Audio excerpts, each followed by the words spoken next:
My guest today is Ellaeenah, a spiritual mentor dedicated to helping individuals break free from unconscious patterns of stress and conflict. Driven by a deep desire to liberate herself and others, Elle's work focuses on fostering transformation and empowering people to live with greater awareness. Her spiritual connection has shaped a unique blend of spirituality, wisdom, and psychology. And I look forward to unpacking her journey and making these profound insights simple and relatable. So I'm totally looking forward to understanding how we as individuals can grow and feel liberated. So thank you very much for doing this conversation, Elle, and very warm welcome to Atalanta Diaries. Thank you, Enma. I'm so happy to be here. And thank you for inviting me into this lovely space, which is so focused upon empowering women, which I really feel is the need of the hour. Lovely. So explain to us your purpose. And from there, we'll go into the how. So, you see, with my own journey, Enma, I realized that there were a lot of definitions that I had given myself, which were based upon things that people had told me. For example, and I was told as a teenager, as a young adult, you're a very angry person. You're a very short-tempered person. You're very intolerant. You're very impatient. You're a control freak. You don't emotionally connect to people. You keep yourself emotionally aloof.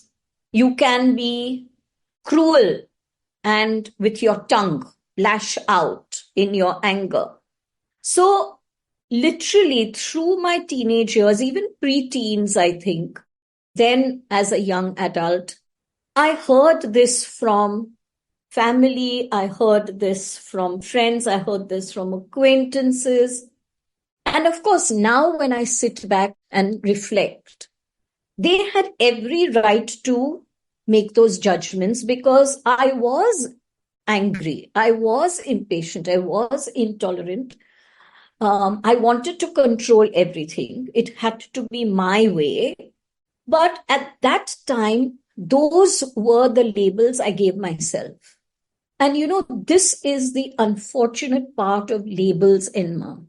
When we give others labels and they internalize those labels like I had done, it creates shifts in us and we actually try to live up to those labels. Manifestation.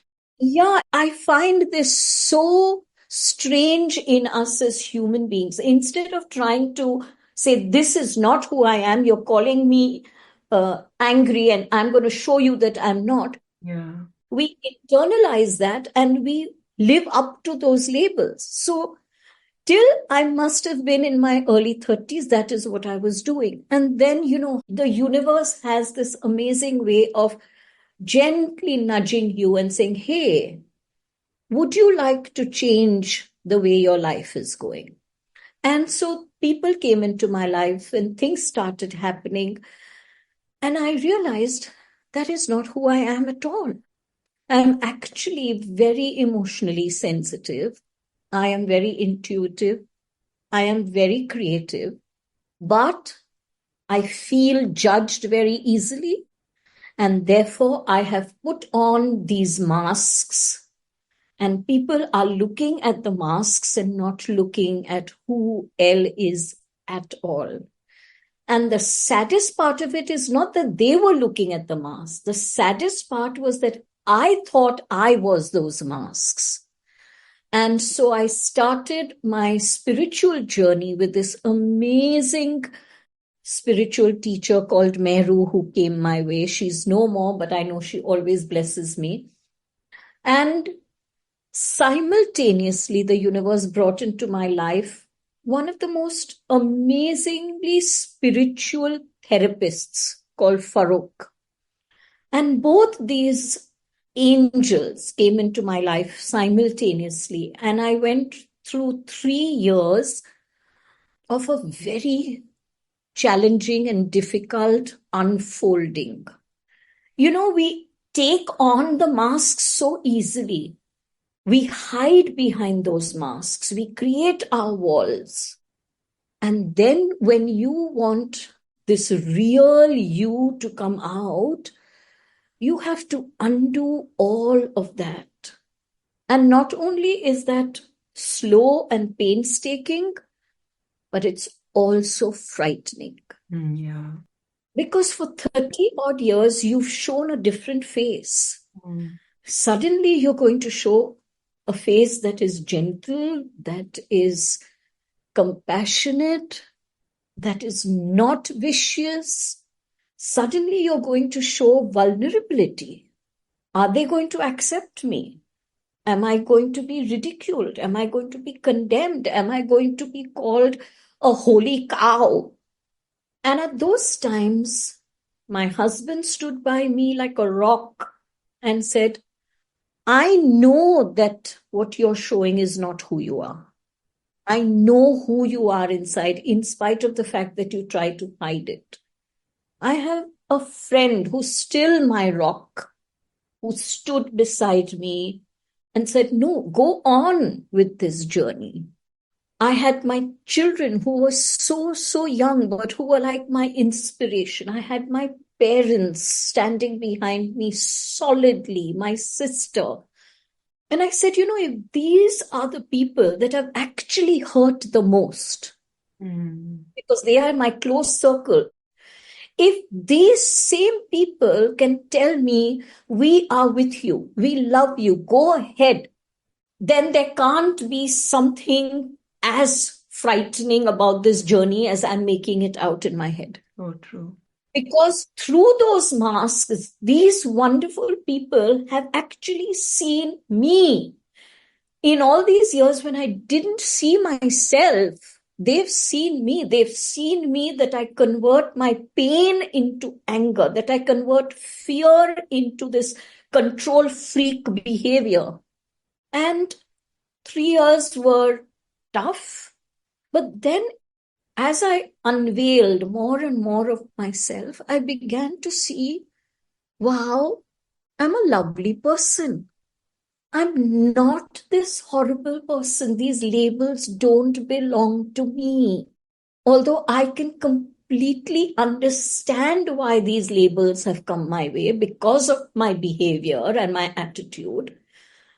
But I am actually a lovely person, and I began to love myself. I began to honor myself for who I am. And for the very first time in my life, Enma, I said, this is who I am.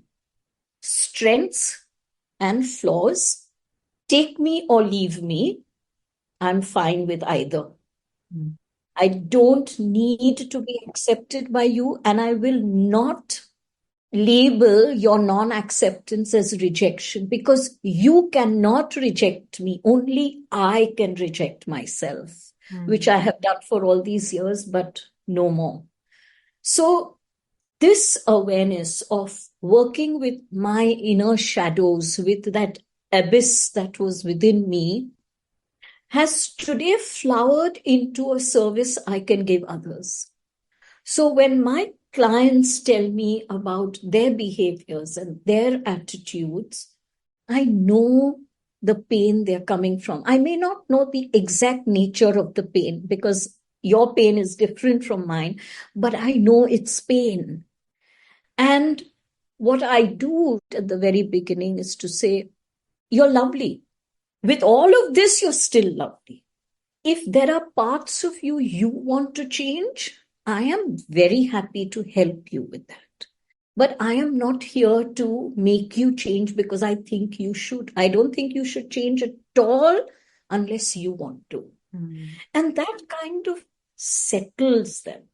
In the same realm of this work with others comes the work that I do with top management, with CEOs of companies who come to me as clients. And of course, they don't want anyone to know that they are coming to a spiritual mentor. As one CEO very, very succinctly put it, he said, Elle, I come to you because I want to talk. I need a safe space. I just need a very safe space to talk. And I never find any kind of judgment coming from you. And I find it easy to just unload. Mm. And if you have something to offer me, I'm happy to hear it. If you don't have anything to offer me, I'm still happy because I have unloaded in a safe space. Thank you for sharing all this, Elle. And more importantly, thank you for sharing your own journey. So I want to unpack a few things which you said, right?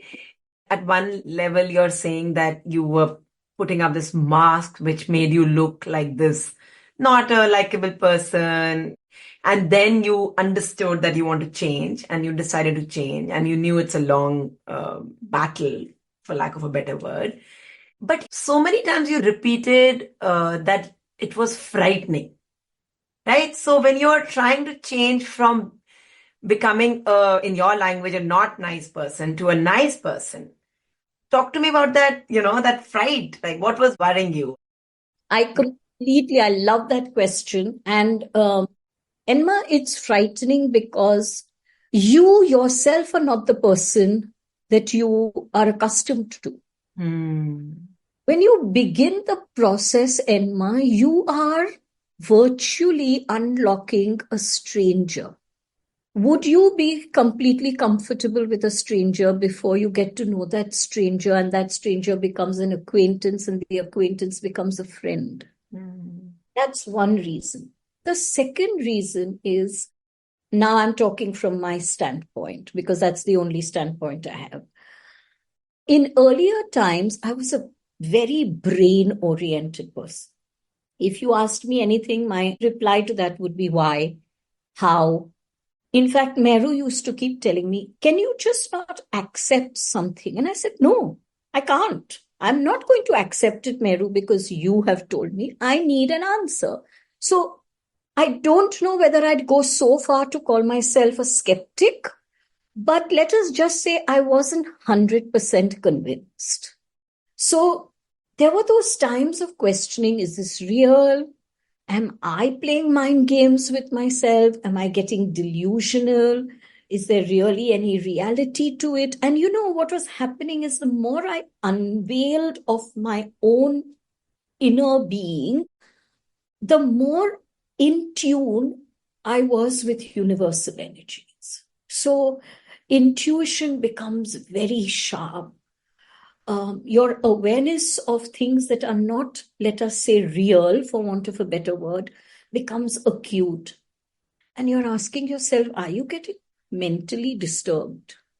Right? Is there some mental imbalance happening, or is this a real process? Is there any reality to what is going on?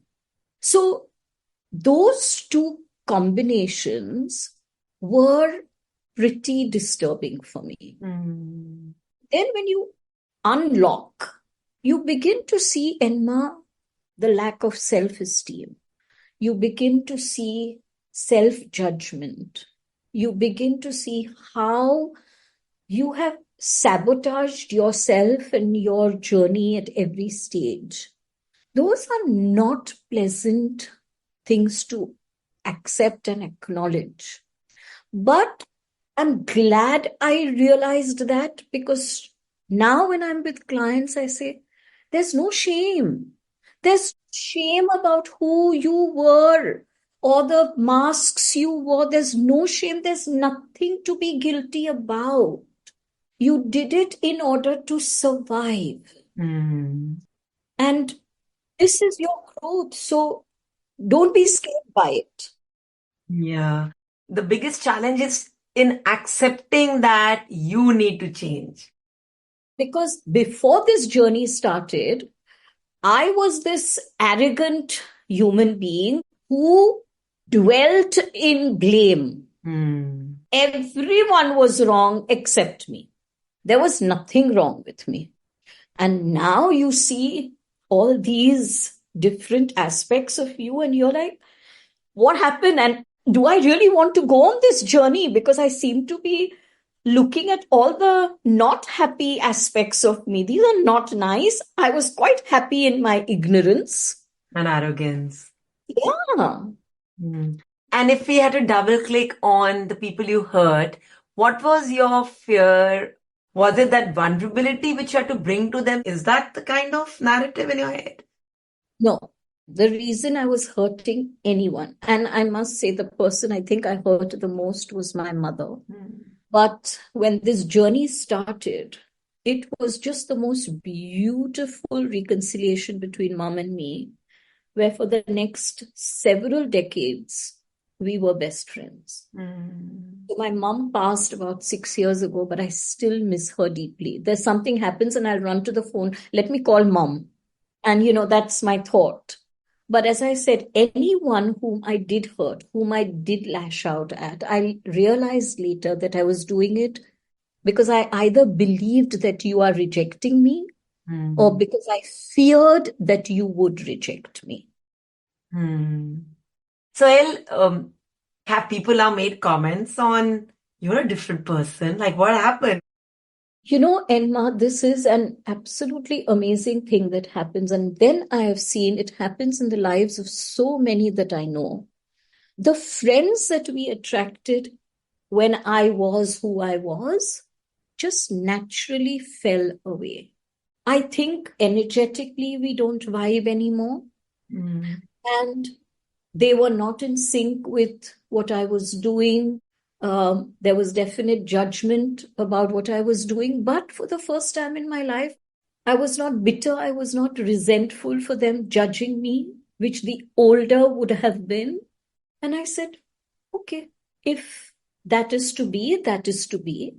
And when I surrendered so completely, Enma, the most beautiful persons and friends have been entering my life for the last 3 decades.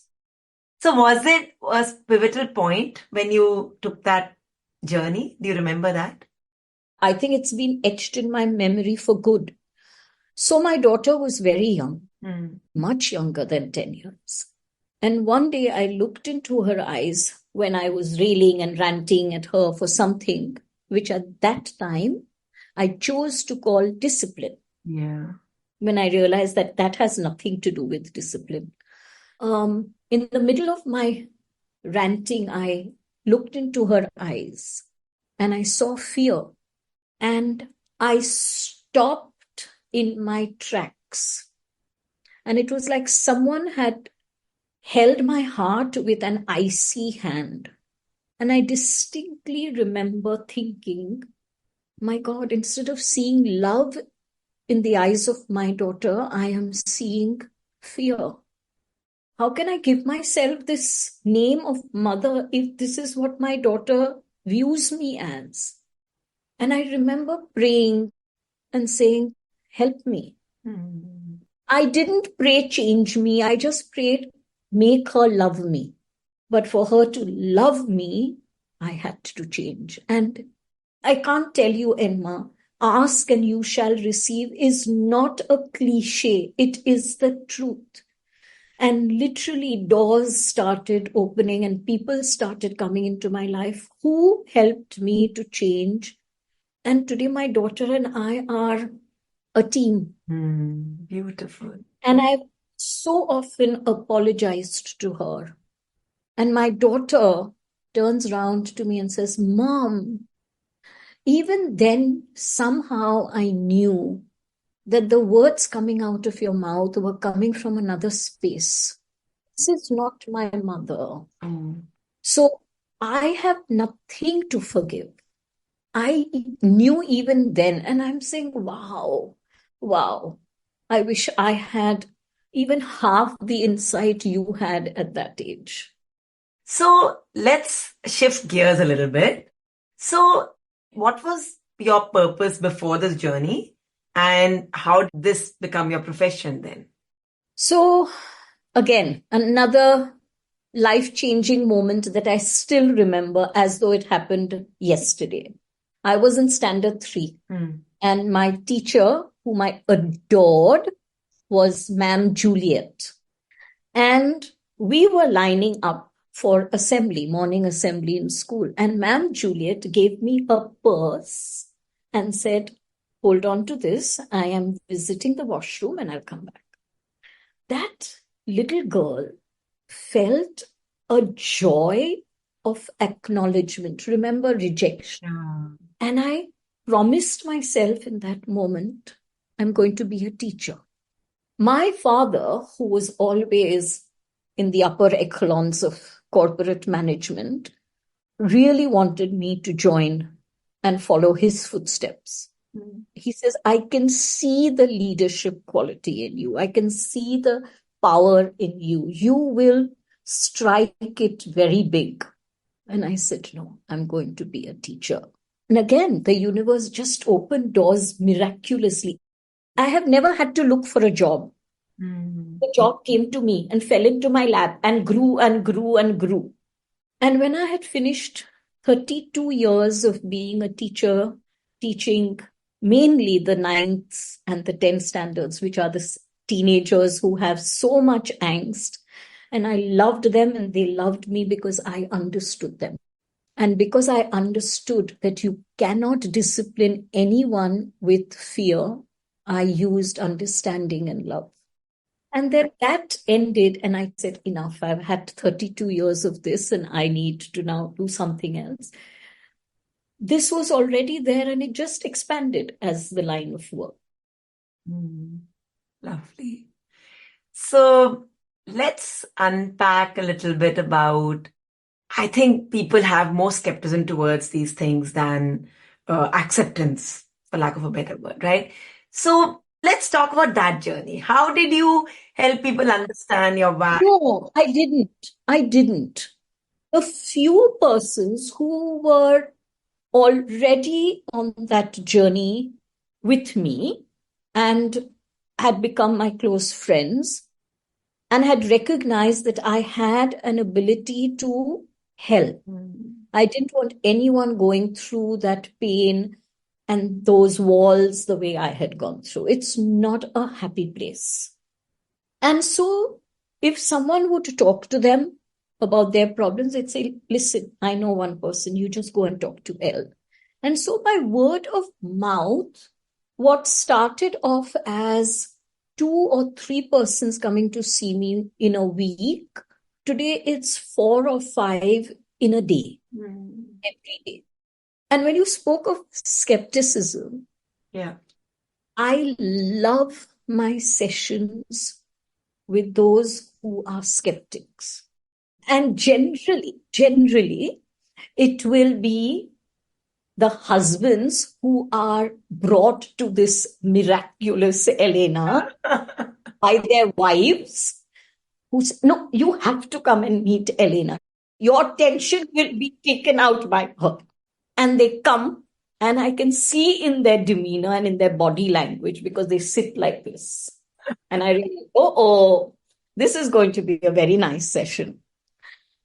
And I tell the wife, you've come for him, so I'd like you to keep quiet. Only he'll talk. And I ask him, why have you come here? Almost always the answer is, because she brought me. So I said, that's bad. But can you tell me why she brought you? I don't want to ask her. I want to ask you. So then he'll say, okay, because I can't sleep at night, or, I have money issues and that's been a pattern in my life. Whatever. My business is not doing well, or the family is going through some crisis, whatever. And I will either pull out my own channeled cards, which I will read. I will also read his energy. And I will start telling him what his energies are telling me. Now, he knows that I'm a stranger. And I don't know who he is at all. But I'm telling him about his innermost thoughts and feelings and emotions that he may not even have shared with his wife. And I can see suddenly the hands go down. And they look at me. What is happening here? How does she know all of this? They may give sidelong glances at the wife, but the wife is like stoically sitting there because she knows how Ellaeenah works. By the end of the session, most of them generally ask me, can I come back again? When did you discover this intuitive part of you? I never discovered it, Enma. I grew up with mom and my grandmom and others in my family telling me how at a very, very young age, when I would be seemingly not even paying attention to what was being spoken to by the family, I would come up with this one-liner.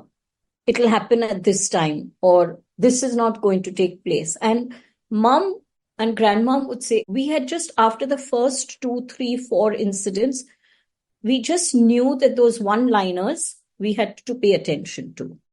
So this so-called ability was never something that I paid attention to. Mm-hmm.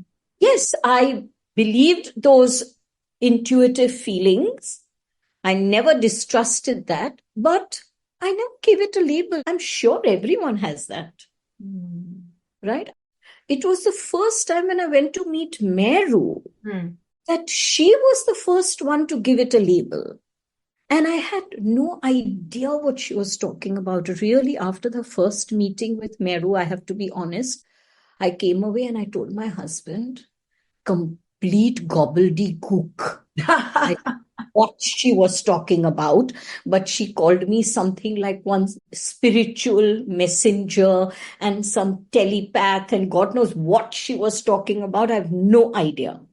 Slowly, as the weeks went by, the months went by, I began to realize, okay, it is an ability that all of us have, but maybe it is an ability that not everyone has cultivated or is interested in cultivating. Or some have more and some have less. Like an artist, right? Yeah. You may be a way better artist than I am, but we are both still artists that way. So somebody is in a leadership path, right? And we know leadership is not easy. So many people hesitate to get into leadership. They're happier just being an individual contributor because you're not sitting and worrying about egos and feedback and so on, right? So let's think of it like a case study. And can you help me understand how can somebody tap into their inner creativity and evolve in their journey, grow in their journey, thrive in their journey, if that makes sense? So women who are in leadership roles, I think almost without exception, what they talk about is guilt. True. On the one hand, they have no desire to give up their jobs. They are thriving. They love their jobs. But on the other hand, they cannot give that amount of quality time to their children. Yeah.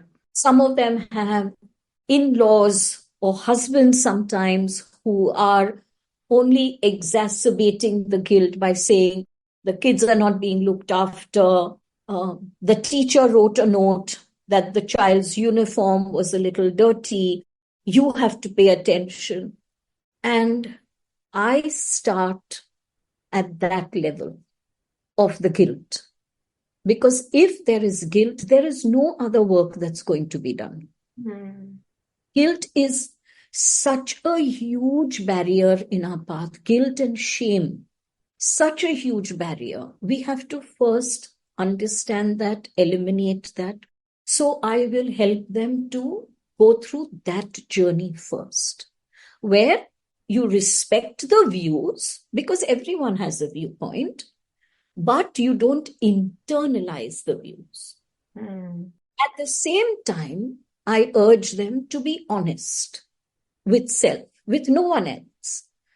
Are you honestly neglecting your children? Yes, you may not be spending enough time with them, granted, but are you neglecting them? If there is even a small modicum of truth, then do something practical to change that. But if there isn't, let it go as someone else's viewpoint and don't internalize it. Once we've gotten over that hurdle, then the next hurdle is, due to that guilt and due to the shame, at certain times in their journeys, leadership journeys, they have sabotaged their careers. And so a promotion that should have been theirs has suddenly, last minute, gone to someone else. Not necessarily a man, sometimes to another woman. Yeah. So we understand the self-sabotage journey. And self-sabotage is something that comes from different places for different people, right? One of the things I've realized in that, Enma, is self-sabotage has two prime reasons. One is the fear of success, and the other is the fear of failure. Yeah. Now, the fear of failure can be understood. Yes, it comes with people will condemn me, they will make fun of me, they'll ridicule me, blah, blah, blah, blah. Fear of success is a very deep, much deeper than fear of failure, because success comes with the burden of added responsibilities. Yeah. It comes with the burden of being powerful. Now, why do I use the word burden? Even today, sadly, our world looks at powerful women as, let's keep them a little bit at arm's length. So we discuss whether it is fear of success, fear of failure, whether it is some other reason, we go through that. So we take one issue at a time, we work on it. And now how do they know that that issue is gone? Because suddenly there is a change in their life. Where there was, let us say, dimness or darkness, there is light, there is radiance, and there's also light-heartedness. They can actually experience that. People around them begin to experience them as different, and the interaction becomes different. And then we proceed from there to what is the next stage that you would like to reach? That's a very important one, because as women, whether we are in leadership roles or not, Enma, we have been conditioned to believe this as noble, that a woman should think of others and not of herself.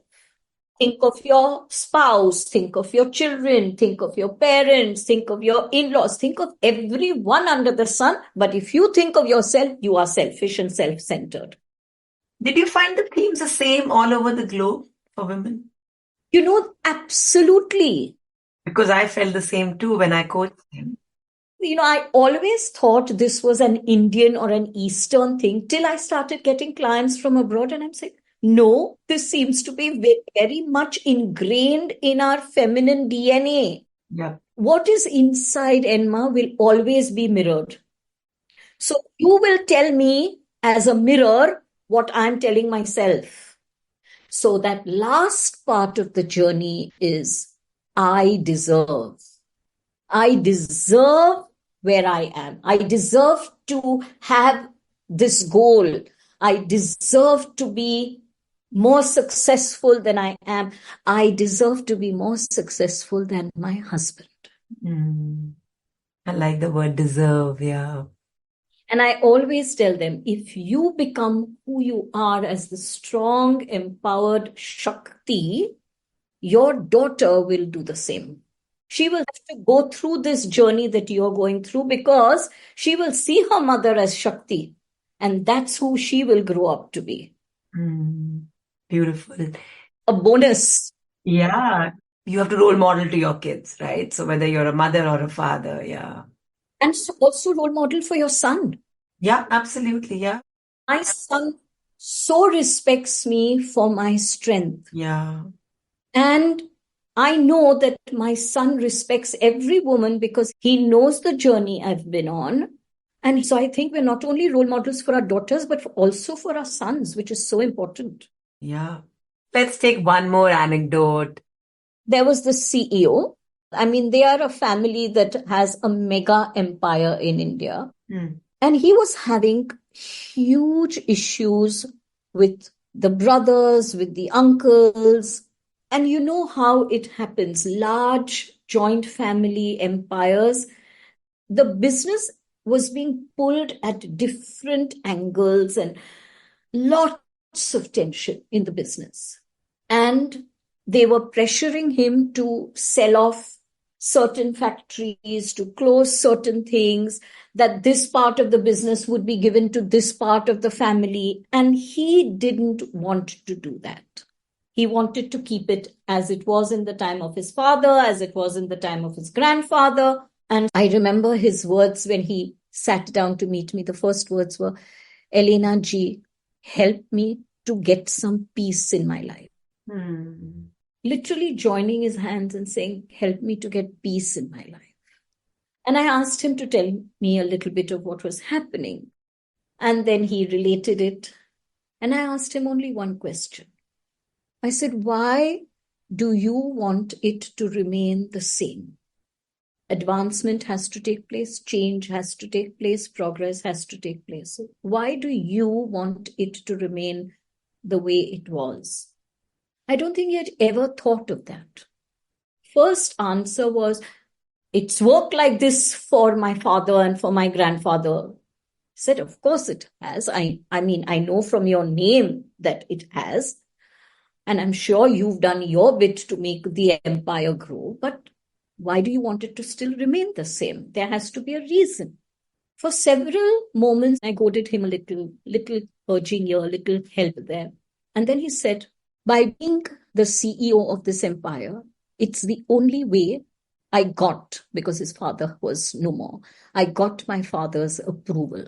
And from there, we talked about his need for approval, how the young boy, because he was one of so many brothers and sisters living in this huge joint family, he didn't get the one-on-one attention that he wanted from his dad.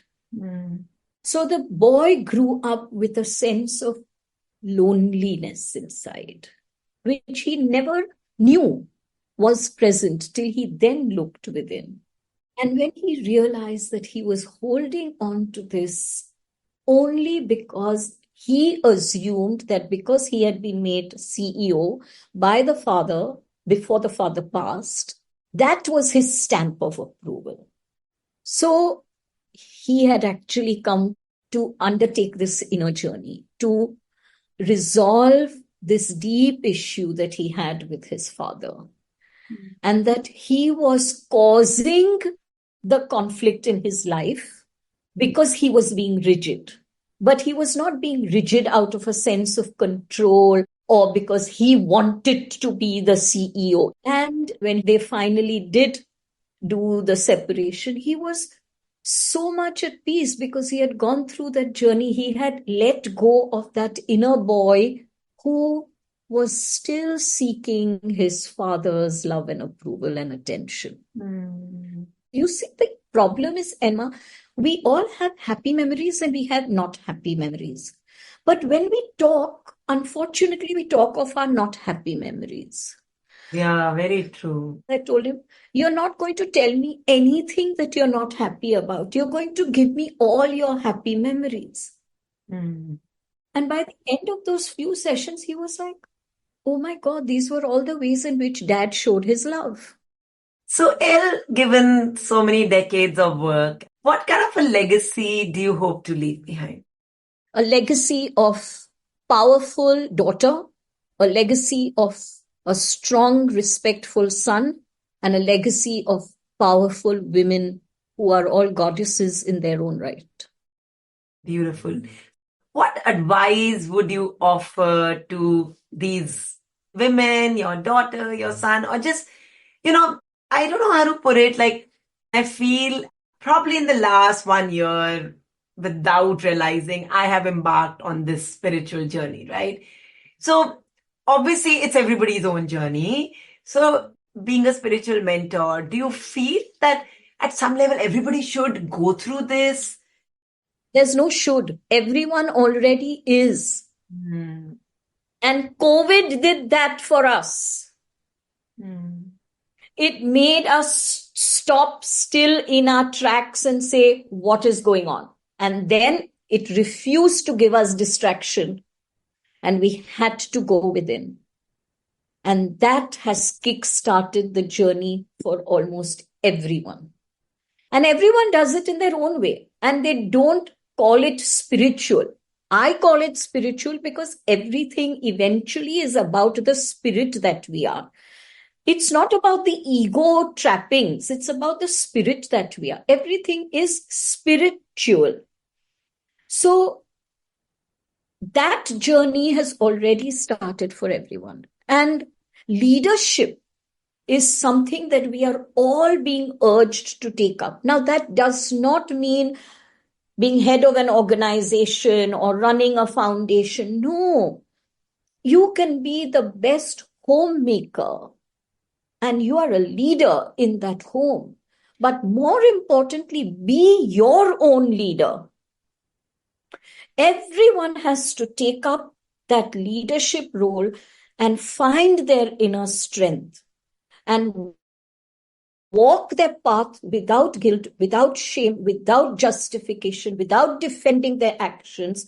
Walk the path that they choose for themselves, not what is imposed upon them. Beautiful. Thank you, Elle. Thank you. That was really amazing. It's been such a joy to be here. Thank you.